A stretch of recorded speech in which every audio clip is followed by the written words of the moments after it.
So I always wonder what would happen if you tried to supercharge your Harley-Davidson with a leaf blower. But before we do that, let's go back to where the story starts. A little over a year ago, I bought this 2008 Harley-Davidson CVO Road King with 98,000 miles on it. And for you guys that don't know, that's possibly one of the highest mileage CVO Road Kings on the planet. I paid around $4,000 for it, and since then I've been riding around for a little while. I took it on a couple trips, it's sprung a couple leaks, started making some funny noises when I was starting it, and just really needed some repair. So since I was gonna put a leaf blower on it, I decided to take it to my friends at Appalachian Harley-Davidson, where I work with Brandon, one of the best Harley-Davidson technicians I've ever met. I basically gave them a blank check without telling them. Anytime they called me and said there's an issue, I said just do it, fix it. They replaced both tires. They did the 50K mile service, they replaced the battery, the inner primary leak, which also included the shifter shaft seal. They replaced the hand grips, they replaced the compensator. They actually called me and said that there's a bunch of metal in the transmission. Like, this is a pretty big deal, we gotta do a lot of stuff in here. And I said, just do it. And they replaced the transmission bearings, they replaced the stator, they rebuilt the forks, and then they dyno tuned it. Now with all this stuff, this is a lot of work. I was actually pretty surprised that the bill came in just under $5,000, like $4,600. Now keep in mind, this is a very high mileage Harley-Davidson. That's actually not that bad. I also had them put it on the dyno so we can get a baseline of what kind of horsepower it was. And it put out 77 horsepower and 98 foot-pounds of torque, which from talking to the technicians was about a handful less horsepower and less torque than what a normal low mileage stock Harley-Davidson CVO 110 would have been, which honestly was actually pretty impressive for me. So now we know that this bike is safe and reliable and running properly. Let's make it better.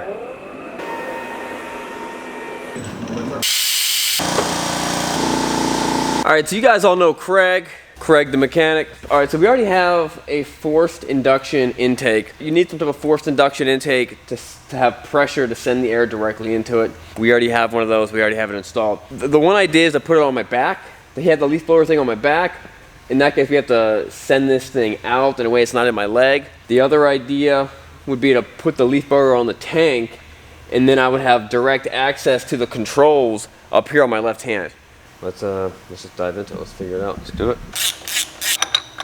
All right, so over here, one of the problems I was having was this is so short, and there's two different buttons. There's this one that turns it on, and there's this one that once it's on is like a little turbo button. All this is just an open and closed loop. So when it's open, it's not on. When it's closed, it's on. And this looks kind of just like a Cat 5 wire. So we can extend it. I should have no problem extending this to longer so I can actually put it on the actual controls of the bike, I think. Now, if there was a right way and a wrong way to put a Ryobi leaf blower on your Harley-Davidson, the right way would be to clean these burrs off of the PVC so they don't get into your intake. That's very important. Craig, that's the greatest thing I've ever seen in my entire life. Absolutely. You've done good.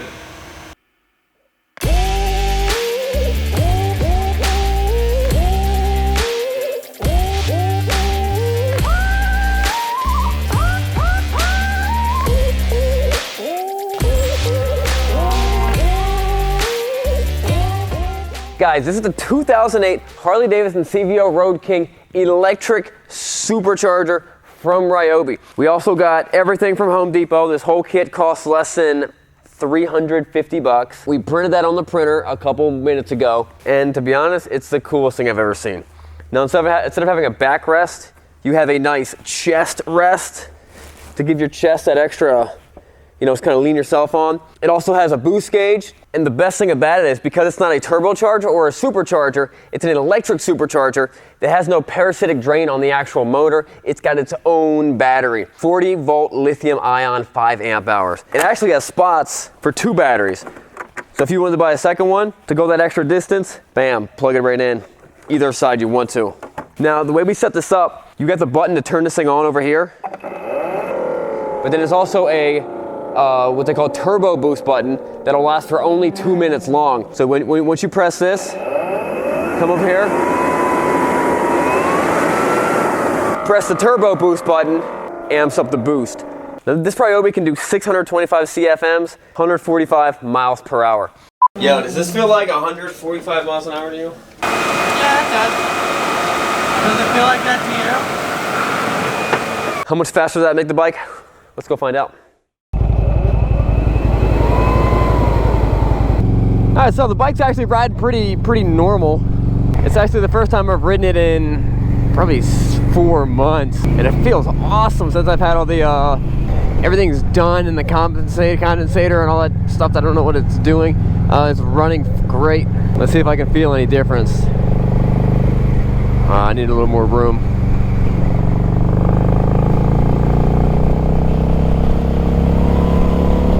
I felt nothing. I felt the exact same thing when I hugged my wife. Nothing. No, I'm just kidding. All right, let's do it.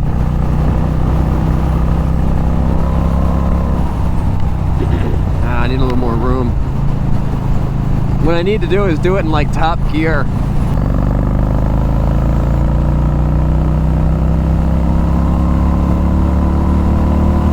So you guys are probably wondering why I'm wearing knee pads while I'm riding this street bike. Well, in the past 2 videos, even though I was riding a dirt bike, I injured my knees. I'm walking with a limp right now, and I cannot hurt my knees again. I gotta let them heal. That's why.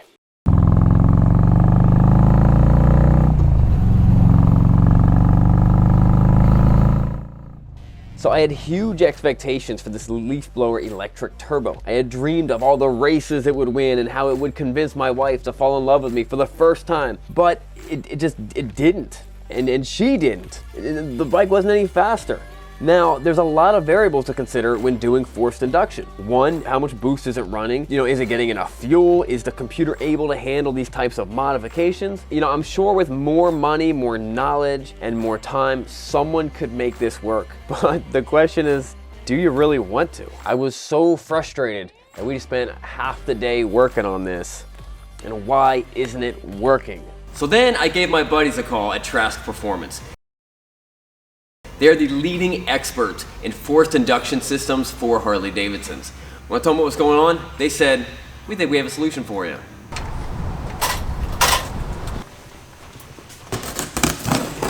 And they sent me their premium Turbocharged kit with an intercooler, a giant Garrett turbo, and every possible thing down to the zip ties of what you would possibly need, with a very detailed instruction manual, and the boots and the hose clamps and the nuts and the bolts and the injectors, every possible thing you're gonna need to turbocharge this bike and make this thing fast. So me and Craig took off the leaf blower and bolted on the Trask Turbocharged kit to the very high mileage CVO Road King. The instructions were simple. There was no cutting, tapping, or drilling, and me and Craig had a great time as always. And I found out that my bike had ABS, which I'm not sure why I didn't know that. And within 7 hours, we had turned this into this.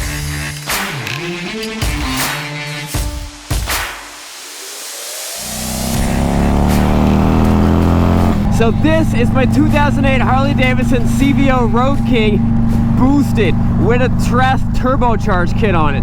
Now, if you guys don't know what a turbocharged kit actually does, what that means is the exhaust goes into the turbo, spins a wheel, spins another wheel that sends forced air through this thing, which is the intercooler, back into my engine. And then just basically a big air compressor where the more air you can get in there and the more fuel you can get in there, the more power. Now with this kit also came new injectors and a lot of other accompanying mods. It was one of the best quality kits I've ever seen.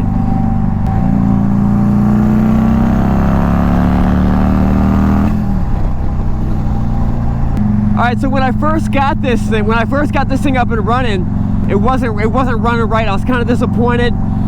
I went back and called Trask. They were really nice with their tech support. They gave me another map to reprogram into the computer. I did that. I realized what the original problem was that my one boot fell off, and I was leaking. All my boost was going out of the wayside.